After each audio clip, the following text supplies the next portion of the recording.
Okay. Hey everyone, and welcome to UNSW Co-op's fourth and final Google Hangout. My name is Jourdon. I was on the last Hangout. I'm a finance fourth year, so yeah, I'll be taking you through the information for today. So as with our previous Hangouts, the live chat box will be open, so please feel free to jump online, submit some questions, and I'll do my best to answer those.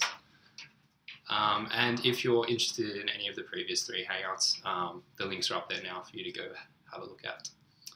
So we've covered quite a bit in our last three Hangouts. I won't spend too much time sort of covering the basics because I think hopefully by now, with about a week to go till applications are due, you're well and truly across the different elements of Co-op and integrating those into your applications. So let's jump into the application specific stuff. So first up, we have our registration. So on this page, the key sort of component, I guess, is to submit whether or not you are a current high school leaver or if you've undertaken a gap year. So just let us know with the drop-down menu. Moving on to the UAC details. So the key thing to remember here is that if you were an early bird, got online early and registered before the UAC numbers were given out, please remember to update your UAC number on the file. So we have that on our system before you click submit. Then moving on to the Co-op Scholarships Application Online homepage. So on this page, you'll find an overview of your application, sort of a status update, if you will. Along the left-hand side in the blue area, you have all the different subdivisions for your application. So your individual personal details, the different application sections, and everything involved with that. Then finally down the bottom underneath that you have a little summary that sort of tells you what stage your application is at, whether or not it's still in progress or submitted, and the like. And then on the main side of the page you'll have sort of an order of operations to go through. These will default to red as you go through the application and complete them. They will then turn into ticks, green ticks, and that will be a good way for you to sort of monitor how your progress is going. Ideally, they're all looking green and ticked at the moment because we're getting pretty close to submission, so keep moving along with that. And as part of this page, you'll note that the school's assessment page is quite crucial here. Please get onto that. We made a big message of it in the last Google Hangout, but if you haven't yet done that, please do get onto it because whether it's your careers advisor or someone else, you do need to nominate them and they will need to fill out your school's assessment page before it can be submitted. And make sure before all your careers advisors go on holidays and start traveling and things, that you do get an email out to them to make sure that they can get that through.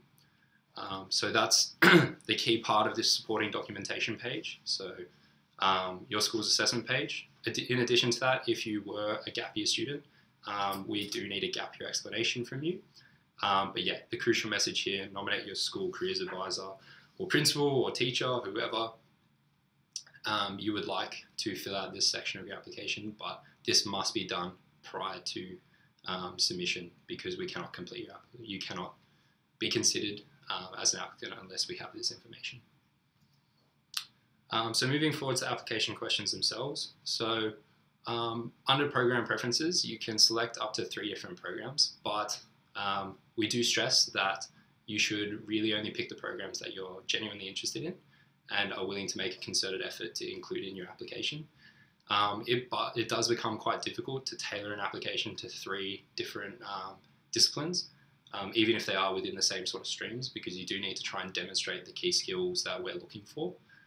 So I'd recommend really having a good think about that. If you feel like 3 different programs really do suit you and you can tailor your application like that, fantastic, but 1 or 2 is probably the go there. Be aware that there are character limits for each particular question. So when you are doing your drafts, whether it's in Microsoft Word or an alternative program or online, do keep those character limits in mind. They are a reflection of how much time and energy you should be putting into each particular question, and it's an emphasis on being succinct and concise with your responses. Also note down the bottom there is the option to tick yes or no to mark things complete. And then as you go along, make sure you're hitting that save button. So moving on to the next component of the application questions. So make sure you're reading the tips and instructions up the top.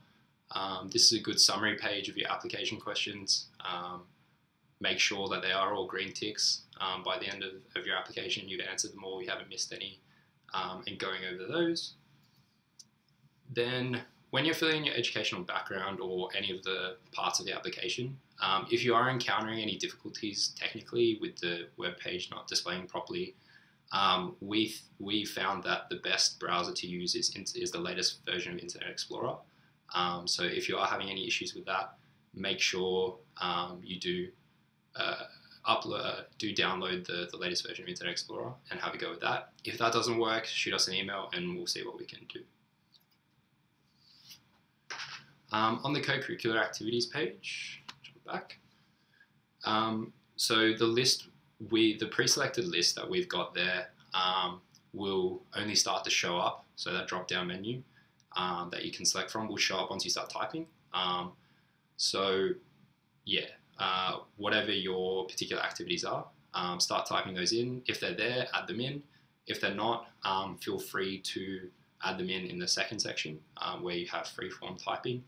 Keeping in mind that this section, as great as it is, if you've done lots and lots of activities and we do want to hear about them, keep in mind that relevance to your future degree and your application is the most important thing to do, to focus on. Quality over quantity is what we're stressing here. So if you've done a billion different things, that's awesome, but really have a think about what may be the most relevant to your application, to the stream that you're applying to, and that will impress us the most. Okay. If you do, so the emphasis is on recent activities as well, so stuff post year 10, year 11, year 12.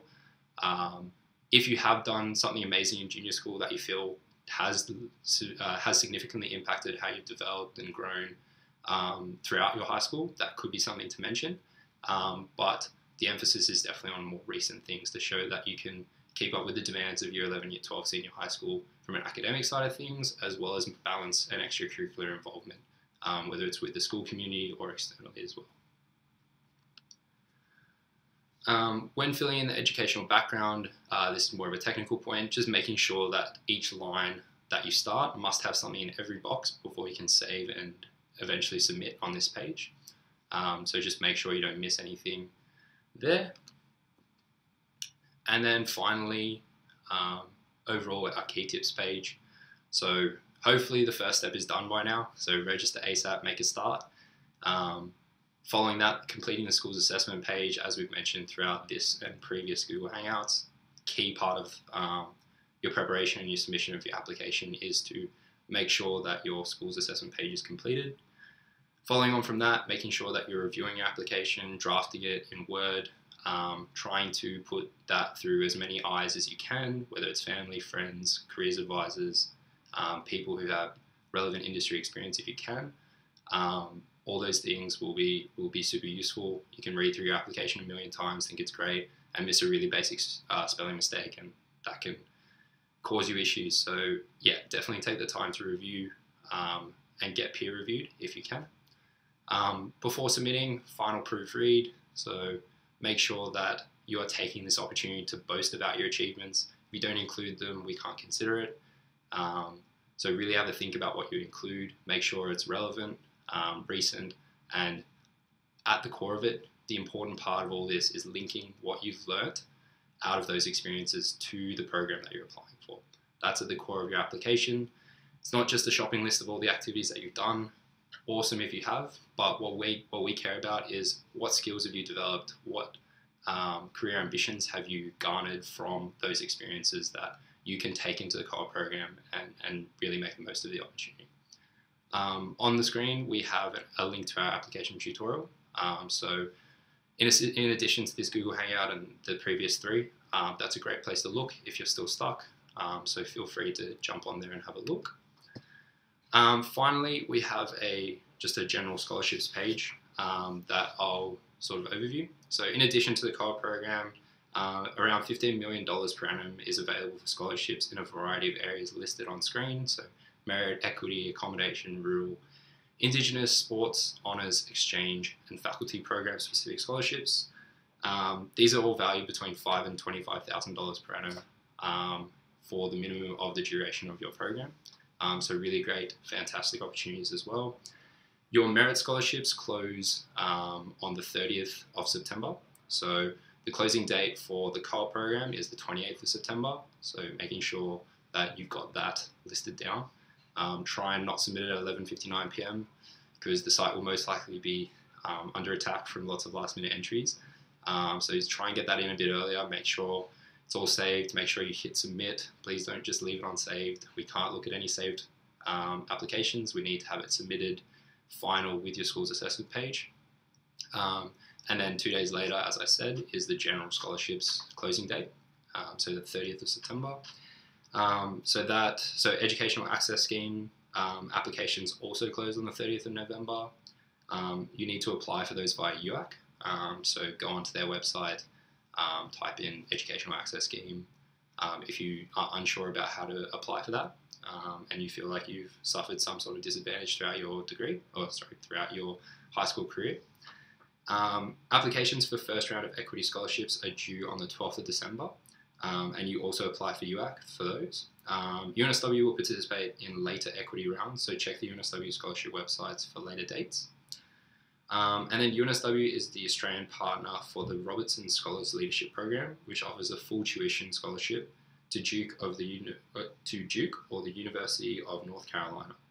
So that's another fantastic opportunity that you can access via UNSW scholarship website. So please go onto that website, have a look around. Very easy to use website, very ergonomic. Essentially just fill in your key descriptors. So what you're interested in study, what you've done in high school, what are your key achievements, tick a bunch of boxes, and then a full list of all the scholarships that are currently open and you're eligible for will pop up. And there's a lot of support there from the uni. So please do go on there and have a look. The website will include scholarships for all high school leavers and future student scholarships for 2019, a tutorial on how to apply for scholarships, frequently asked questions, student profiles and news on current scholars, as well as contact details to contact the scholarships office if you have any further questions that aren't answered on the website. Alrighty, so on to questions. So we've had one live chat question come through. So the question from Helen is, am I guaranteed a job with a sponsor company when I graduate? Great question, Helen. Unfortunately, no, you are not guaranteed a job with a sponsor company when you graduate. You still have to go through graduate recruitment process. However, the benefit of the co-op program is that you will be competing against other grads with far greater experience, far greater industry knowledge, and far greater industry contacts. So hopefully throughout your 2 to 3 industry placements from 9 to 18 months of real world practical experience, you'll be able to leverage that and ideally find yourself a job. So no, it's not a guarantee, but you will be very well prepared and put in a very good place to make sure that you are graduating with a job in hand. So we'll move on to some of the more frequently asked questions that we are still getting. So firstly, dual degrees. Can I study a dual degree with co-op? The answer is no, not initially. Whilst there is some scope later in your course to potentially add in a dual degree if you're proving to perform very well on your academics and throughout placement and look like you can take on the extra academic intensity of a dual degree, there is scope there for you to pick that up, but initially you cannot study a double degree with co-op. The question of deferring, so can I defer my co-op scholarship offer to a later year? The answer is no. You must apply again. You can. It's fantastic if you get an offer, and by all means, it doesn't mean you're locked in. You have to take it, but there is no option to transfer it. So if you want to go and take a gap year, you're not ready for uni, fantastic. But if you're still keen on the co-op program when you finish up and want to do uni, you will have to reapply. Gap year, along the same lines. So yes, you can take a gap year, but you must apply in the year before uni starts. So again, if you've taken a gap year, up to 2 full gap years, you can still apply for the co-op program, but you will need to put in that application the year before your uni is set to start. Can I hold other scholarships alongside co-op? Yes, for the AAA or CN-tier scholarships. However, some scholarships you would need to check the specific scholarship criteria online to see if you are eligible for both. And then we've just had another question come through. So, hi Jourdon, what has your experience during your internship placements been like? It's a fantastic question. I think the beauty of my few placements, so I've done 3 placements. My first was with Deutsche Bank in equities research. My second was with Rothschild Advisory in investment banking. And my final, most recent one was with UBS Investment Bank, also in investment banking. And I think the beauty of my placements has been the diversity of working environments that I've sort of been exposed to. So Deutsche Bank, being in equities research, quite a different experience to my latter 2 placements. It was quite a nice, it was slower paced environment, good for a first placement to sort of wrap my head around what it's like to be in a corporate, how everyone sort of conducts themselves, how to manage myself within a professional workplace. So that was really insightful, learning a lot just by way of soft skills more than technical stuff, just learning how to be more professional, how to present yourself, how to make sure you're being punctual and getting work done and all those kinds of things. And then throughout my later placements, having had a bit more technical backing through my university studies, I felt those were great opportunities to grow from the technical side of things, as well as ongoing development on the interpersonal and personal and professional level. So learned lots by way of just exposure to lots of different work streams, working in different teams, different personalities, and getting a much greater idea about what the world of investment banking is like. And I think that's the true benefit of these placements. Not only are you building a fantastic network and getting great stuff on your resume, but you're also getting a really detailed look into what your future career path might look like. And that's something money can't buy. So it's a fantastic opportunity to grow from a professional sense, but also try before you buy and commit to a long-term career post-grad. So yeah, really, really beneficial on my end. 100% supporter. And then so the follow-up question there is also, do you have any tips for interviews? So I don't think I'm allowed to say too much. I think in general, how I would prepare for any sort of interview or application, I guess on an interview side of things, best thing is practice.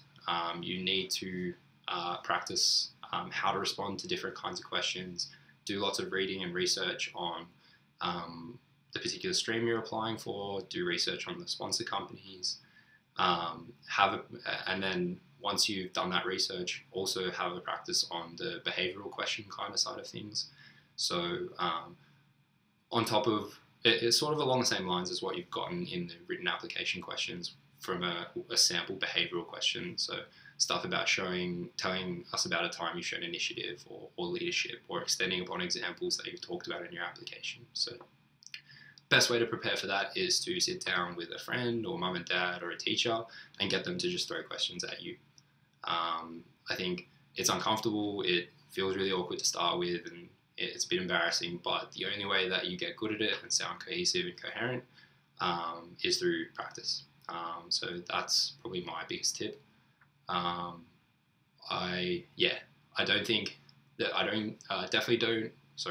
one thing to stay away from, I think, is memorizing answers. Understand what your key scenarios you want to talk about are, your key experiences, but as they hopefully are very factual experiences, they should just come naturally. So I don't think you need to sit down and memorize like 2 minutes of experience 1, 2 minutes of experience 2, experience 3, etc. I think get comfortable with the details, understand what you're trying to showcase. How are you going to showcase yourself through those experiences? What are the key skills or traits that you've sort of gleaned from those experiences, and how is that relevant to the particular stream you're applying for? That's always kind of the raw recipe. Make sure that you've got interesting experience to talk about, progress that through to and break down what the challenges were, progress that to what kind of skills you developed as a result of those challenges, and then apply those skills to the role you're sort of interviewing for.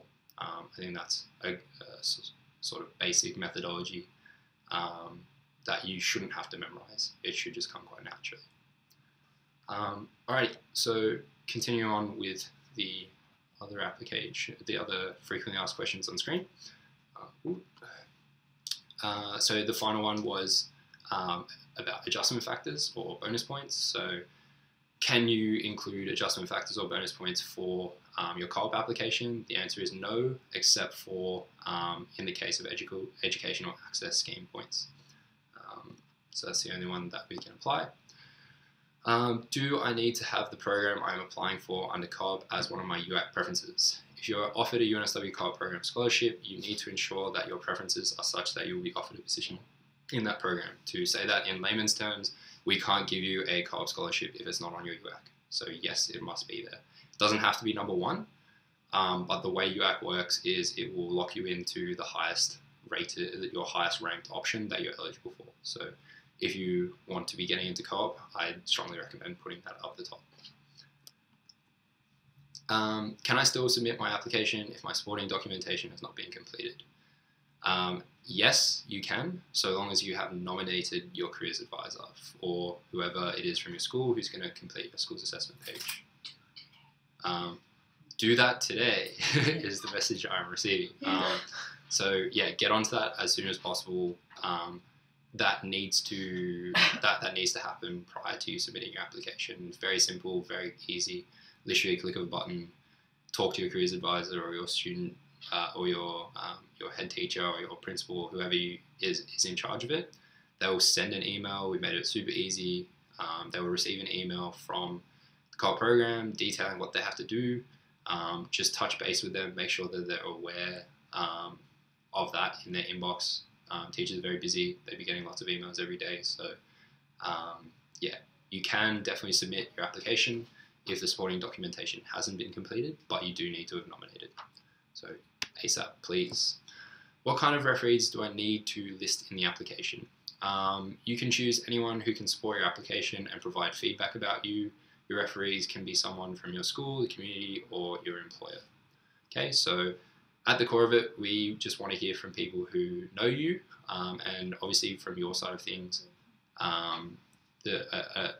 a good referee is someone who will be able to support your application, who knows you well, and can provide a detailed recommendation of why you'd be suitable for the program. We've got another follow-up question. So thanks, that was really helpful. Thank you. Just out of curiosity, how close to the due date did you submit your application to UNSW Co-op? That's going back a while. It's more than 4 years ago now. To be honest with you, I cannot remember. I did get it in a bit earlier than the due date. I was working on it quite avidly from an early time. So yeah, I definitely got it in like about probably a week or two out from the due date. Mainly because I just didn't want to sit there and mull over it for another 2 weeks when I was pretty done and ruin it through too many eyes looking at it. So yeah, I'd get it in, read, like it's always a fine balance with like editing and reviewing. Like you can drive yourself crazy trying to get the answer perfect. So yeah, once you feel like it's good, it's done, have it read by a few people you trust, and then submit it once you've got everything ironed out. That's what I do. Okay, do I need a UAC number to start my application? No. If you do not have a UAC number, please use your Board of Studies or IB candidate or interstate student number with a leading 1 to make up to 9 digits. Okay, that leading 1 is very important, so 1 and 9 digits. Yep. And that's it for the list of questions we've got. if there's nobody else. If there's no more questions, we'll probably conclude things there. But before we do, please remember closing date is the 28th of September. We're on the 19th now, so we've got 9 days, if my maths is any good. So please get onto that schools assessment page, nominate before you submit. Do that today. As soon as you finish watching this, get onto it. And then, please beat that 28th of September date. Make sure to submit, not just save. And best of luck in the process.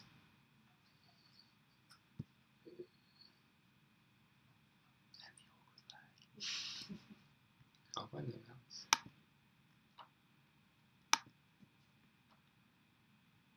Worst case scenario, And stop.